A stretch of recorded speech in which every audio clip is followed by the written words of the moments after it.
এরা মুখে কিছু বলে না, যেটা করে সেটা হলো মবের পক্ষে যায়, আশকারা দেওয়া হয়।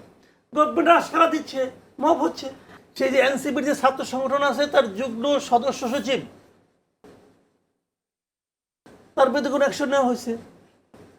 এনসিপির আরেকজন লোক সে বলেছে যে পটিয়া থানাকে এখনো কেন মাটির সঙ্গে গুড়িয়ে দেওয়া হয়নি, মিশিয়ে দেওয়া হয়নি, প্রকাশ্যে লিখছে।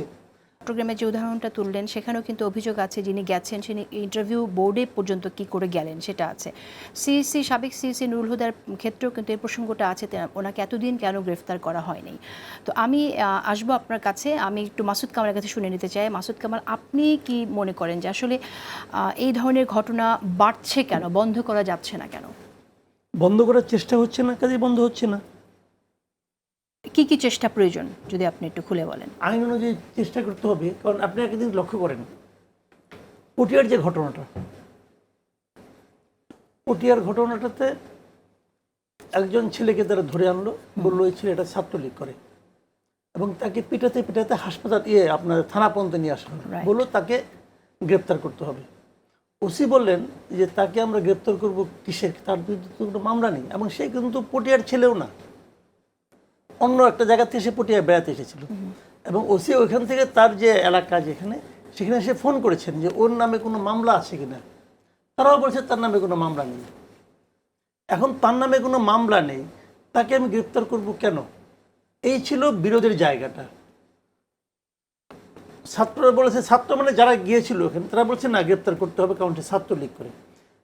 এবং ছাত্রলীগ তো করার কোনো স্কোপ নেই, কারণ ছাত্রলীগ তো নিষিদ্ধ সংগঠন। এখন ছাত্রলীগ করতো, সে কি ছাত্রলীগের পক্ষে ওই মুহূর্তে কোনো মিছিল করছিল?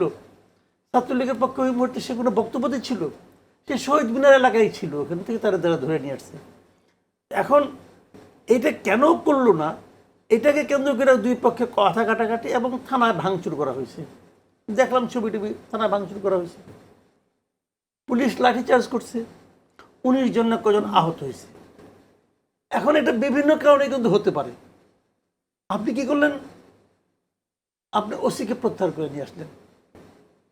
মেসেজটা কি গেল? মেসেজটা গেল, পুলিশকে বলা হলো তুমি এই ওসি যা করেছে তা করো না, তা করলে তোমাকে আমি প্রত্যাহার করে নিয়ে আসবো। আশকারাটা কাদেরকে দেওয়া হলো না, কিন্তু এই ওসি যে কাজটা করেছে সেটাকে আপনি সমর্থন করেন কিনা? আমার সমর্থন করা না করা কোনো ব্যাপার না এখানে। আমি তো ভাই দূরের থেকে দেখতেছি, আমি ভুলও দেখতে পারি, যা দেখা যায় তাই তো না, এর বাইরেও কিছু থাকতে পারে। করতে পারতো, একটা ইনকোয়ারি কমিটি করতে পারতো, অনেক কিছু করতে পারতো। সেই ঘটনার প্রেক্ষিতে একটা ছেলে, ওর নাম হলো অয়ন, সে ফেসবুকে স্ট্যাটাস দিয়েছে যে পটিয়ার ওসিকে ফাঁসিতে ঝোলানো এখন জায়েজ হয়ে গিয়েছে।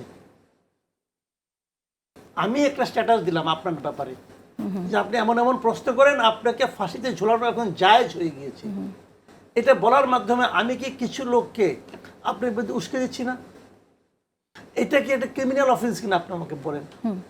সে অয়ন কিন্তু এলেবেলে কেউ না, সেই যে এনসিপির যে ছাত্র সংগঠন আছে তার যুগ্ম সদস্য সচিব, তার বিরুদ্ধে কোনো অ্যাকশন নেওয়া হয়েছে।